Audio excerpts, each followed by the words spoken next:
السلام علیکم ورحمۃ اللہ وبرکاتہ۔ الحمدللہ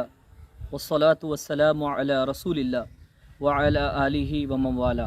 اللہم صلی علی محمد وعلی آل محمد۔ ناظرین و سامعین کرام، ماہ سفر کی آمد ہے اور ماہ سفر سے متعلق لوگوں کی بہت ساری غلط فہمیاں ہیں جو کہ قرآن و حدیث اور دین اسلام کی تعلیمات سے اس کا کوئی تعلق نہیں ہے۔ ناظرین و سامعین کرام، اس بات کو یاد رکھیں عام انداز میں کہ کسی بھی دن اور کسی بھی مہینے میں کوئی نحوست، کوئی پریشانی، کوئی بلا نہیں ہے، بلکہ انسان کے خود کے اعمال کی وجہ سے اس تک پریشانیاں اور مصیبتیں آتی ہیں۔ جیسا کہ سورۃ الشورى میں اللہ تبارک و تعالیٰ نے ارشاد فرمایا کہ لوگوں پر مصیبتیں اپنے بدعمالیوں کی وجہ سے آتی ہیں، وہ بدعمالیاں کہ جو وہ اپنے ہاتھوں سے کماتے ہیں، اور بہت سے اعمال تو ایسے ہوتے ہیں جس پر اللہ تبارک و تعالیٰ ان کو معاف بھی فرماتا ہے۔ تو ہم جب کسی مصیبت میں، پریشانی میں جاتے ہیں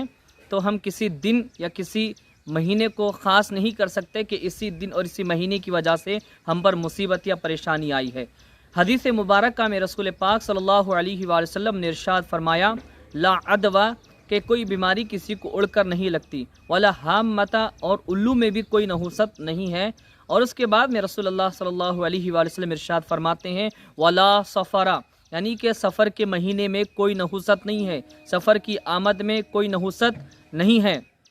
تو جو لوگ سفر کے مہینے کو منحوس سمجھتے ہیں، انہیں اس حدیث مبارکہ کو پڑھنا چاہیے، سمجھنا چاہیے کہ ہم جو اپنے دماغ سے سوچتے ہیں، جو ہمارا وہم و گمان ہے، اس کا قرآن و حدیث سے کوئی تعلق نہیں ہے، بلکہ حدیث مبارکہ میں تو یہ بیان کیا گیا ہے قرآن کریم کی روشنی میں کہ اللہ تبارک و تعالیٰ کے ہر دن ہیں، ہر سال، ہر مہینہ، ہر صدی، سب اللہ تبارک و تعالیٰ کے ہیں، اور کسی دن میں کوئی نحوست نہیں ہے، کسی مہینے میں، کسی ہفتے میں، کسی سال میں بھی کوئی نحوست نہیں آتی۔ جب انسان کے پاس پریشانیاں آتی ہیں تو وہ اس کے خود کے اعمال کی وجہ سے ہیں۔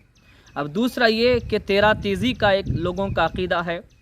یہ بھی، اس کا بھی اسلام سے کوئی تعلق نہیں ہے، یہ لوگوں کے اپنے بنائے ہوئے ہیں، اس کو قرآن و حدیث نے نہیں بنائے، نہ تعلیمات اسلام نے اس کو بنایا، بلکہ لوگوں نے اس کو بنایا ہے، اس کی بھی کوئی حقیقت نہیں ہے۔ اور جان بوجھ کر اس کو منحوس سمجھ کر کوئی صدقہ خیرات بھی کرتے ہیں، تیرا تیزی میں جان بوجھ کر کہ اس سے بلائیں جائیں گی، یہ سوچ کر اس کو خاص کر کے صدقہ خیرات کرتے ہیں، تو پھر وہ ان کا صدقہ خیرات کرنا قبول نہیں ہوگا۔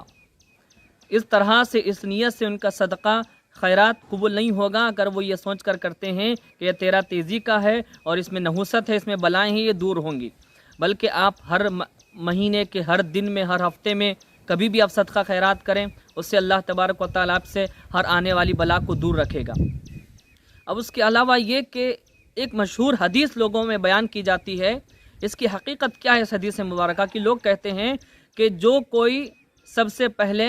سفر کے مہینے کی جانے کی خوشخبری دے گا، یعنی کوئی یہ نیوز دے گا، یہ خبر دے گا، اطلاع دے گا کہ سفر کا مہینہ جانے والا ہے، تو اس پر جنت واجب ہے۔ استغفر اللہ، نعوذ باللہ من ذالک۔ یاد رکھیں کہ ایسی کوئی حدیث نہیں ہے، کسی کتاب میں بھی یہ بیان نہیں کیا گیا ہے کہ سرکار نے فرمایا، بلکہ ہمارے نبی صلی اللہ علیہ وآلہ وسلم کی طرف یہ جھوٹ کو منسوب کیا جاتا ہے، اس کی کوئی حقیقت نہیں، ہمیں اس سے بچنا چاہیے۔ ناظرین و سامعین اکرام، سفر کا مہینہ برکت والا ہے، اس کو سفر المظفر کہتے ہیں، علماء کہتے ہیں سفر با ظفر ہے یہ، یعنی کہ یہ کامیابی کا مہینہ ہے، اس کو صرف سفر نہیں بلکہ سفر المظفر کہا جاتا ہے۔ اس مہینے میں کوئی نحوست نہیں ہے، خاص اس مہینے میں ہی بلائیں لوگوں پر نہیں آتی، بلکہ بلائیں، مصیبتیں تو لوگوں کے اعمال کی وجہ سے آتی ہیں۔ اب کوئی ایسے ہیں کہ کہتے ہیں کہ ہم برے اعمال تو نہیں کرتے، ہم پر بیماریاں آئیں، پریشانیاں آئیں، مصیبتیں آئیں، تو اس کا مطلب یہ ہے کہ اگر کوئی نیک لوگ ہیں، نیکوکاروں پر جب کوئی مصیبتیں، بلائیں آتی ہیں تو وہ ان کے لیے آزمائش ہے، گنہگاروں پر ان کے بد اعمالیوں کی وجہ سے مصیبتیں آتی ہیں، اگر نیکوکاروں پر ہیں تو اللہ تبارک و تعالیٰ کی طرف سے آزمائش ہے۔ تو یاد رکھیں قرآن و حدیث کی روشنی میں، دین اسلام کی تعلیمات کی روشنی میں سفر کے مہینے میں کوئی نحوست نہیں ہے۔ یہ ہمارا وہم ہے، یہ ہمارا گمان ہے، یہ ہمارا غلط عقیدہ ہے، یہ توہم پرستی ہے، اس سے بچنا چاہیے۔ اللہ تبارک و تعالیٰ نے ہر چیز میں برکت تو رکھی ہے، لیکن نحوست کسی دن، کسی مہینے میں، کسی ہفتے میں نہیں رکھی ہے۔ کوئی بھی گھڑی نحوست والی نہیں ہوتی، سب برکت والی ہی ہوتی ہیں، جن کا ذکر قرآن و حدیث میں واضح طور پر موجود ہے۔ اللہ تعالیٰ کی بارگاہ میں دعا کرتے ہیں کہ مولا کریم جو کہا سنا اس پر عمل کرنے کی توفیق عطا فرمائے۔ آمین ثم آمین بجاہ النبی سید المرسل طہ و یاسین۔